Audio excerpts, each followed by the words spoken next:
ఇవాళ మటిక్కాయ అంటామండి మేము దీన్ని. గోరుచిక్కుడు అంటారు కొందరు చౌలేకాయ అంటారు. మేము రాయలసీమ ఈ ఏరియాలో అంతా మటిక్కాయ అంటాం దీన్ని. ఇదో 200 గ్రాముల మటిక్కాయలు ఉన్నాయి ఇక్కడ. దీన్ని ఇట్లా అంతా పీచి తీసేసుకొని తరుక్కొని తర్వాత దీన్ని మటిక్కాయ కారం అంటారు దీన్ని ఇక్కడ. మటిక్కాయ కొబ్బరి కారం అంటాం మేము.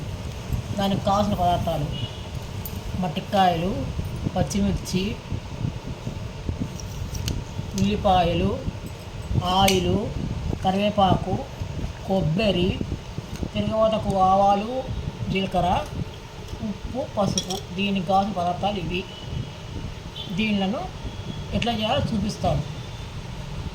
ఇప్పుడు ఫస్ట్ మిక్సీ తీసుకొని కొబ్బరి, కొద్దిగా పచ్చిమిర్చి, ఉప్పు వేసి మిక్సీ పట్టాలి లైట్గా, అంటే పూర్తిగా మెత్తగా అయిపోకుండా.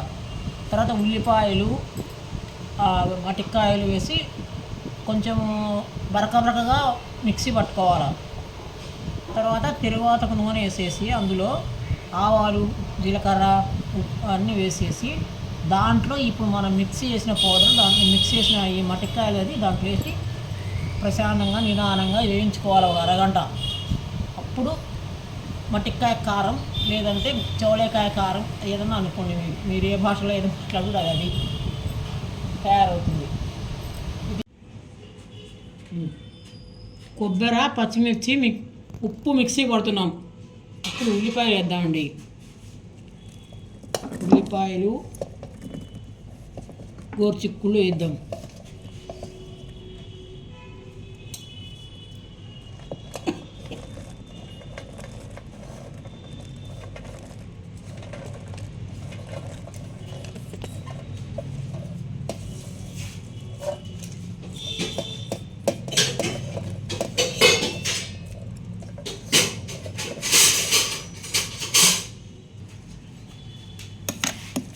ఇదిగోండి ఇలా పట్టుకోవాలి. ఇప్పుడు దీన్ని తిరగవాత వేసి దాంట్లో వేసి వేయించుకోవాలి.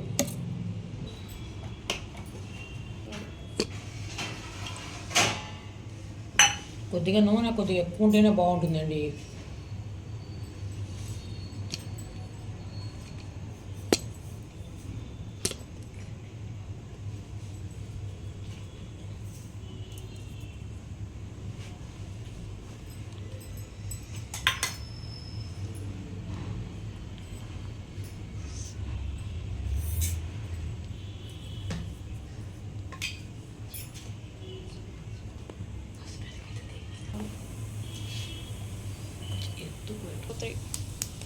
పసుపు,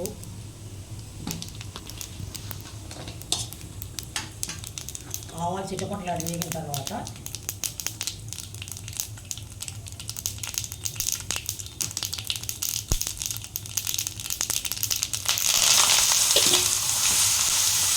కొబ్బరి అన్నీ మనం మిక్సీ పెట్టాం కదా, ఇది కాస్త నిదానంగా మీడియం వేసుకుంటూ మీడియంగా వేసుకుంటూ దీన్ని వేయించుకోవాలి. పొడి పొడిగా వచ్చేస్తున్నాయి అంతవరకు వేయించుకోవాలి. అది పద్ధతి. ఇదిగోండి కూర రెడీ అయిపోయింది.